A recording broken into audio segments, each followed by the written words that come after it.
Yes, hindi ko naman ginawa para sa endorsement. Hindi naman ako nag-hearing dahil sa endorsement. Nag-hearing ako kasi nagulanta tayong lahat. At hindi ko matanggap ang nangyari sa kapwa Pilipino na tinangay at tinala sa ibang bansa. Yun lang naman ang dahilan ko. Kung nag-endorse, iba naman usapan yun. Nagpasalamat si VP Sara at syempre nagpapasalamat rin ako sa kanya. Hindi ko naman ginawa to para sa endorsement. Pero ang akin talaga para ipagtanggol ang ating mga korte, ang ating mga husgado, ipagtanggol ang ating kalayaan at soberanya, at para malaman ng tao kung ano ba talaga ang nangyari Marso 11, 2025. Parang hindi maganda yung date, 11. Nagka-11. Aray ko po. Anyway, ngayon ko lang napansin Nagpasalamat ako sa pagdalo ni Pangalawang Pangulo na lumahok siya sa pagdinig. Nagpasalamat ako, nasa Hague siya, no? Alas 3 ng umaga yun. Wow. Kaya binulabog siya at malaking bahagi sa ating pagtumbok sa totoong nangyari sa pagtakip kay dating Pangulong Duterte. Malaking bagay na nandun siya, if only for moral support. Kaya nga, sinasabi ko sa ibang mga senador na yun talagang PDP at kapartido ni Presidente, huwag kayong mawalan ng loob.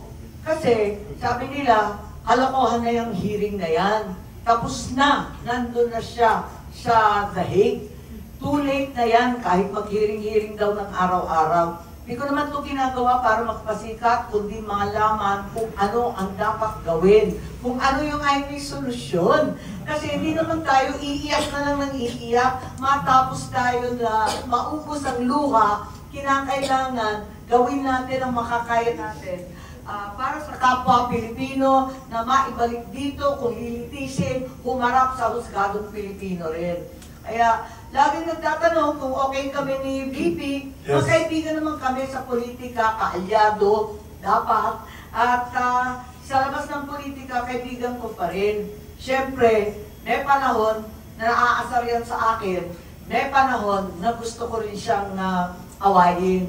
Pero sa palagay ko, hindi nakakatulong yun. Kapag hindi nakakatulong, hindi ko na pinapatulan, hayaan mo na siya. At malinaw ang sinasabi ko sa kanya bago ng hearing. Tinatanong niya ako, sigurado ka ba sa gagawin mo? Paano ang kampanya mo? Tanong siya ng tanong Sabi niya, ano bang ginagawa mo? Sabi ko, huwag mo na pagkabalahan yung kampanya. Sabi niya kasi, paano yan? Kandidato ka. Ang sabi ko, ang kandidatura ko, ang kampanya ko, para sa bayan, kung hindi ako kikilos, para sa ampayang eleksyon na yan. Magiging senador ako, ulit. Sikat ka, opisyal ka, senador ka ulit. Ang tanong, senador ng aling bansa? Kung naging probinsya na lang tayo ng The Hague, ganun ba? Senador ba ako ng The Hague? Ikatutuwa ko ba yun? Pagmamalaki ko ba yun? Na yung ICC na ang naghahari sa Pilipinas? Okay ba maging sikat na opisyal para sa ganon? Ang bihira naman. Unahin natin to, huwag yung politika. Yun ang sabi ko sa kanya. Galing ha. May nagtatanong